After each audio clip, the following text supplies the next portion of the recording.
America will never be destroyed from the outside. If we falter and lose our freedoms, it will be because we destroyed ourselves.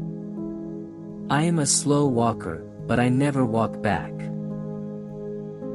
Those who deny freedom to others, deserve it not for themselves.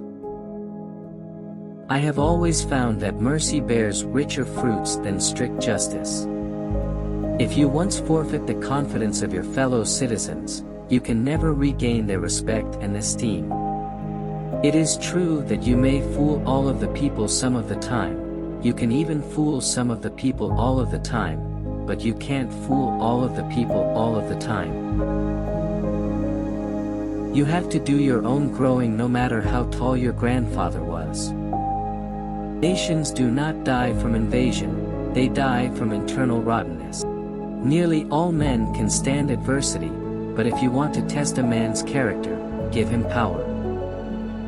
I see in the near future a crisis approaching that unnerves me and causes me to tremble for the safety of my country.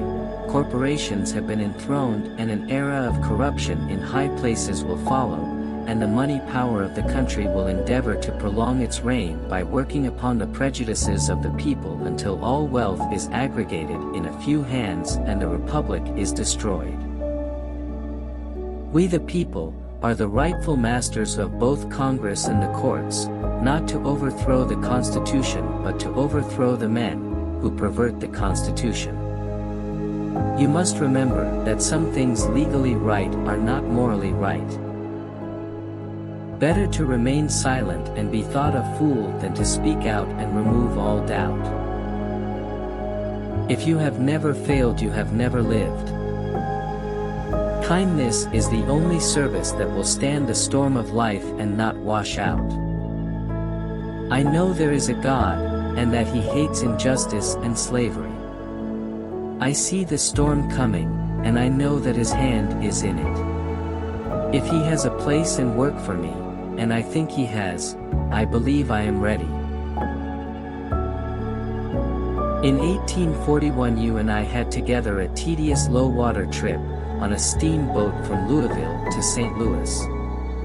You may remember, as I well do, that from Louisville to the mouth of the Ohio there were, on board, 10 or a dozen slaves, shackled together with irons. That sight was a continual torment to me, and I see something like it every time I touch the Ohio, or any other slave border. With malice toward none, with charity for all, with firmness in the right, as God gives us to see the right, let us strive on to finish the work we are in, to bind up the nation's wounds. Let us diligently apply the means, never doubting that a just God, in His own good time, will give us the rightful result. No client ever had money enough to bribe my conscience or to stop its utterance against wrong and oppression. My conscience is my own, my Creator's, not man's. I shall never sink the rights of mankind to the malice, wrong, or avarice of another's wishes, though those wishes come to me in the relation of client and attorney.